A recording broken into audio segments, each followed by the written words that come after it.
family, it is Dr. Arianna here, and welcome to another episode of the Stay Juicy podcast. I am your host, Dr. Arianna, and I'm so glad that you are back joining. The last podcast, we talked about sex, lies, and body shame. We're going to continue on that narrative in this episode. But before I get too much into it, you may have noticed I have a little bit different scenery in the background. I have created my own little outdoor sanctuary, and I live in a warm climate. So yes, it is January 5th, and I am on my patio, although I do need to keep my head warm, and I am in my favorite sweatshirt. But there are space heaters and all kind of heaters around keeping me warm. But I have the view of these mountains that just give me peace. I now have a little waterfall contraption and my salt lamp and my little yogas. So this is my happy place. And I hope that as the year starts, you find your happy place, because so much I think can get done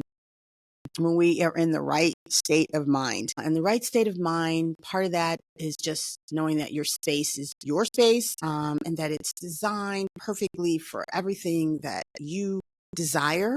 And there's something to be said for just having your own sanctuary. So as my kids were younger, I know it was really hard to do. I had this idea. I wanted to get up in the morning. I wanted to have this, I wanted to do yoga. I wanted to meditate and do all the things. But I always had excuses with the kids. And they're pretty valid, I think, for the most part, because just having kids in general, in my opinion, is it's a lot of work. And it's not always a lot of time to figure out things for yourself. But now that my kids are generally speaking out of the house, I'm just finding all kind of new and creative ways to reclaim my space. And that is just another part of the beautiful journey. That yes, children leave, lives change, but we also have this opportunity to reclaim. And that is another part of the theme that I want to touch on today, is this idea of reclamation and how that applies to sex, lies, and body shame. And more specifically sex, because for most of us, we've spent a bigger part of our lives probably trying not to get pregnant, or trying to get pregnant, or just negotiating menstrual cycles and all the things that come with that. But as you mature and things shift, our hormones literally shift. Our estrogen changes everything, and it changes our outlook on how we even perceive our bodies, how we perceive the world, how we even show up in the world. Estrogen is what wires our brain the way we are wired, generally speaking, as women. Think of it this way: with estrogen, it's all about being the nurturer. It's all about being relative to somebody else, right? You're somebody's mother, you're somebody's sister, you're somebody's daughter, you're somebody's wife, somebody's partner, you're somebody's something, caretaker. You're doing something.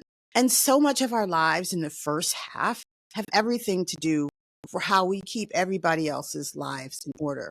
But this half of our lives, guess what? We get to get our own lives in order. We get to figure out what's really happening and find our own voice. And I dare say, myself included, I mean, this is not an easy part of this journey, because our voices have been silent so long. You don't even know what your voice sounds like, because you've been so busy trying to take care of everybody else and do all the things. And so, one of the questions I ask on my questionnaire for women that come in and do the intake is, what brings you joy?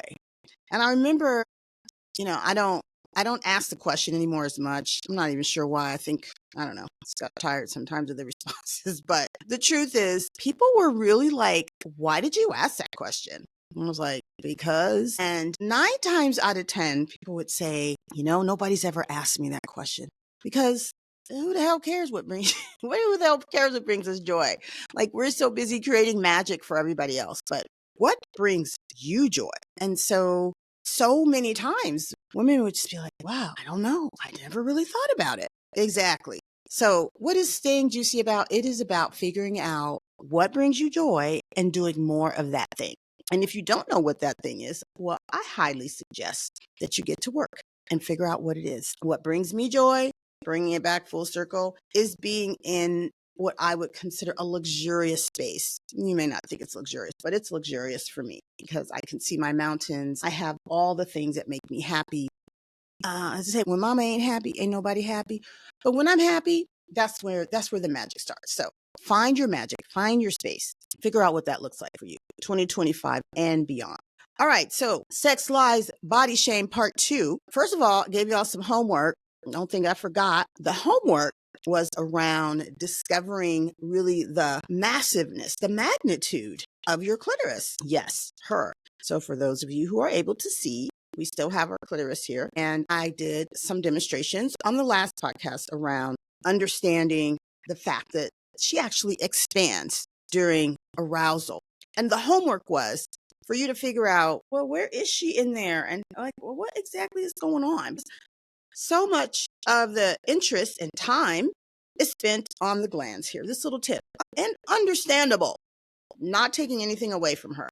But remember, she's so much more. There's arms and legs. And one of the things that I wasn't able to quote in the last podcast, and I'm still not able to quote because I don't really know the answer, but we know that she just enlarges a lot, anywhere from 5 times to 500 times. I've seen all type of quotes, which is just gets back to the fact that with medical literature and the female anatomy, it's just literally like a crapshoot out there.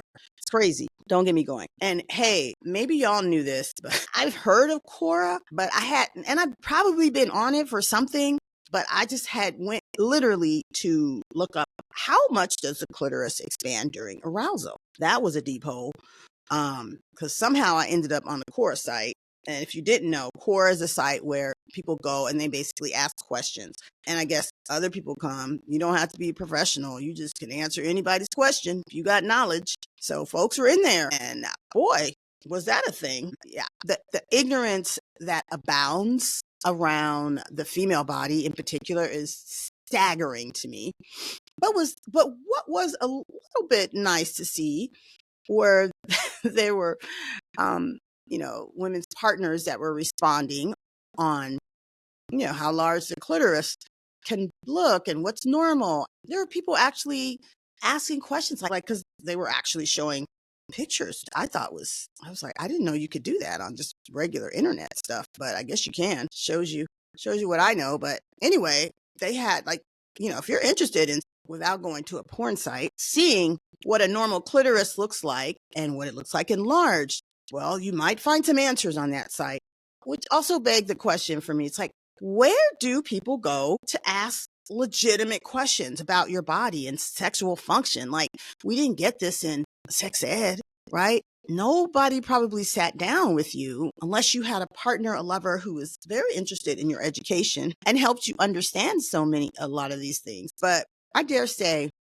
it's up to a lot of women to ultimately express to their partners, male, female, whatever. By the way, when I talk about women and men, I'm talking about in general heterosexual terms. I am fully aware and understand that there are all types of expressions of sex and intimacy. I'm going to speak in general heterosexual terms just because it's easier for me to speak that way, but also I am very much aware that there are all kind of different flavors and love them all. And you should too. That said, it begs the question to me, where do you go to get this information? Like without feeling weird? Like, because you really shouldn't go to a porn site. I hate to tell you, because that is just some unreal stuff up in there. And that's just not what I would say the average individual. Well, I don't know what the average individual does anymore because this world's crazy, but I would just say, please don't use the porn sites as your number one source of knowledge and information in regards to how your body may look. What the average woman's body looks like, not even what the average male body for that matter. But that said, I thought about it and I said, I think this would be a great platform for women to actually be able to ask questions. Women, I guess men too, but ask questions. So I'm going to give you an email and I want you to feel free. I would love to know some of the questions that are burning in your brains that you have around any of the topics that I've talked about, but really just holding a space for women to be able to ask those questions that they may not feel so comfortable even asking their medical provider about. Everything will be anonymous. The email is going to be stayjuicy@drarianna.com. So it's just stayjuicy@drarianna, Dr. ARIANNA.com, and shoot me some questions. And then we're going to have a little segment where we can ask some questions. And I'm not promising that I'm going to know all the answers, but I love a challenge and I love a good question, and I'd love to help you figure it out.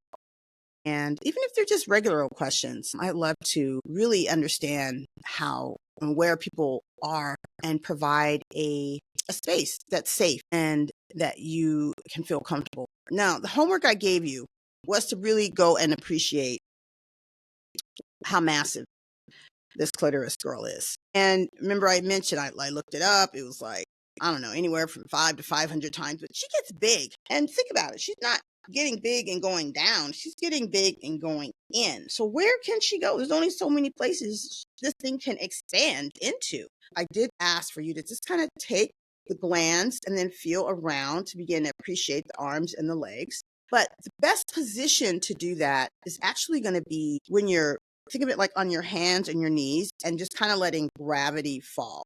So yes, it is ideal for you to be aroused so this tissue is expanded. And once you are aroused, kind of on a hands and knees position, you're going to feel like the glands, the top, basically what you can see of the clitoris. Then I want you to just kind of take it down, like understanding what the whole body looks like. Take your hands and then you can feel that. Because again, remember, in the ladies, everything's tucked under. You can't see it. It's not, it is erectile tissue, but it doesn't erect in the same way. It erects inward. She's silent about it. She's discreet. And so what we're trying to do is figure out where she's wrapping and where all those little places are. Because, you know, we talk again about this idea of a G spot, which I think is just, I mean, certainly there are certain areas around the clitoris that are going to be more sensitive than others. I think at the end of the day, the G spot generally correlates where all of these kind of come together at one point because it goes with it just anatomically. And that's why it's kind of different in every single person, depending on the size of their clitoris. But that said, there's so much to explore there and understand. And so hopefully you've done your homework. If you haven't, please go do that. Take a mirror to her. Look at your labia. Notice that one's going to be maybe a little larger than the other. One might look a little more wrinkled. One might look a little darker. It's normal, actually, for your labia to start to get a little more, I'm going to say discolored, but darker in appearance. And as you lose that elastin and collagen around the skin, it's normal also for things just to look thinner and not have that same plump. So that's your mini anatomy lesson around the clitoris and hopefully your follow-up to your homework. So we're still on this idea of sex, lies, and body shame. And I was sharing with you about a patient that had come into the office. She hadn't had sex in 5 years. She was more concerned with what her labia looked like than her pleasure. Or making sure she had this pleasure. And we got into a conversation around what we are willing to do as women in general to forego our pleasure, forego what might make sense for us, what might be best for us to make sure that everybody else is okay.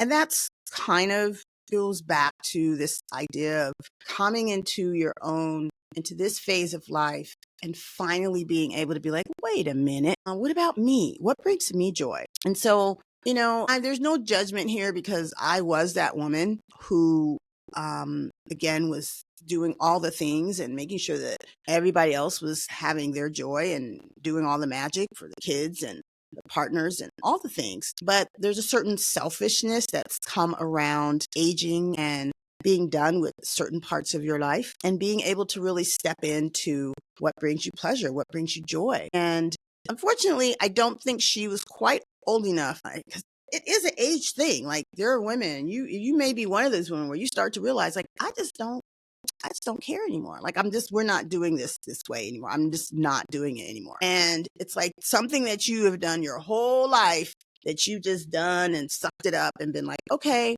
And now you're like, yeah, we're not doing that. And other folks around you have to kind of pick it up and figure out, okay, well, we're not doing this anymore. So what are we doing? And yeah, it can be interesting for everyone involved, but around your own sexuality and your experience and your pleasure, understand that you deserve to have that. And that, yes, these are conversations that can be challenging conversations, but they're worth having because your pleasure is worth having and it's worth it. So what are the things that, let me back up around this idea about body shame. So we talked primarily in the previous episode around just how women are feeling about their vulva. And I've tried to just reiterate the normalcy of how things are going to change. But I also see a certain body shame of just women in general, of just not really loving what they see in the mirror, because there's always some reason. There's every time I give a woman a mirror, she's always going to that spot where she's like, oh, wow. And this happened a couple days ago. I was doing a consultation, and this is really more has to do with aesthetics in the face. And I handed someone the mirror, and she literally cringed at herself. And I was like, what are you doing? And this happens on the regular, that women don't like to look in the mirror. They don't want to see themselves. They can't see the beauty. They can't see it. And, I feel like my job, especially in terms of aesthetics, is to help you see.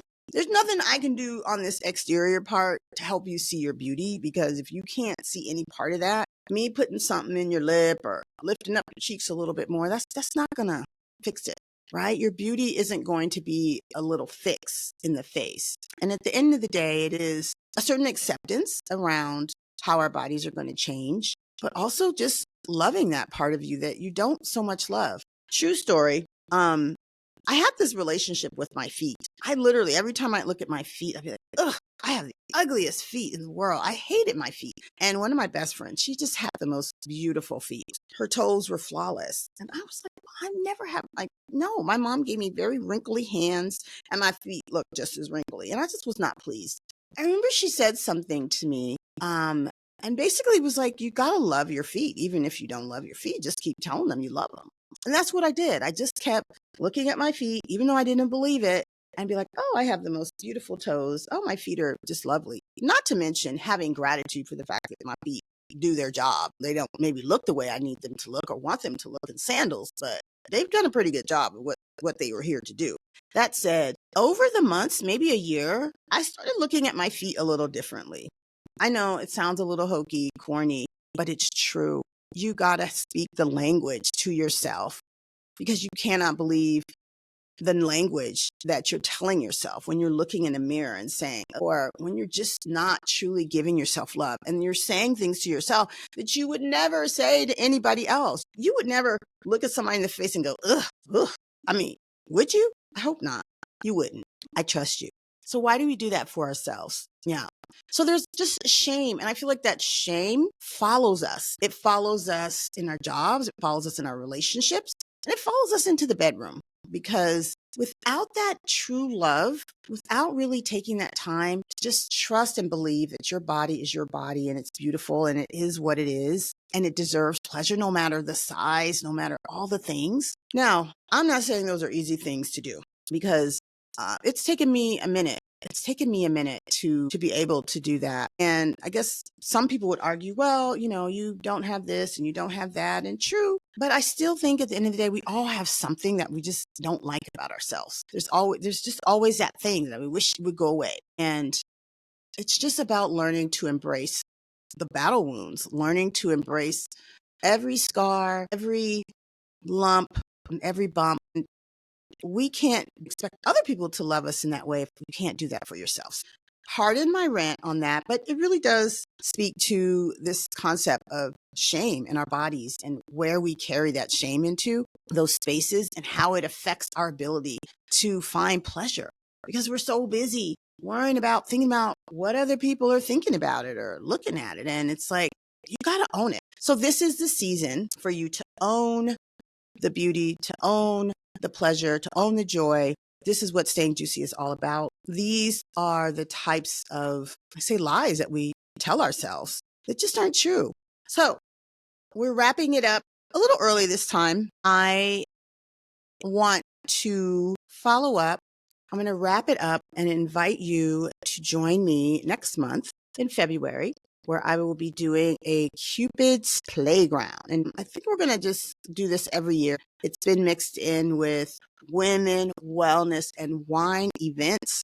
It was really a popular session last year. It had a different name, but at the end of the day, it was basically sex anatomy for adults and helping you understand how things work. So it's a webinar ish. It will be anonymous. I have found that people like the anonymity so they can ask questions and nobody feels this shame. But there is, unfortunately, just so much shame around the ignorance, right? People are ashamed that they don't know what's going on. And then they still got shame just because they're existing. And it's just a lot. So we're trying to unpack that. We're trying to figure out how to live our best lives, find the pleasure spots, understand our anatomy. And that's what I'm here to help you do on the journey. So as usual, ladies and maybe some gentlemen in there, stay brilliant, stay beautiful, but most of all, stay juicy. I'm Dr. Arianna, and I will see you on the next one.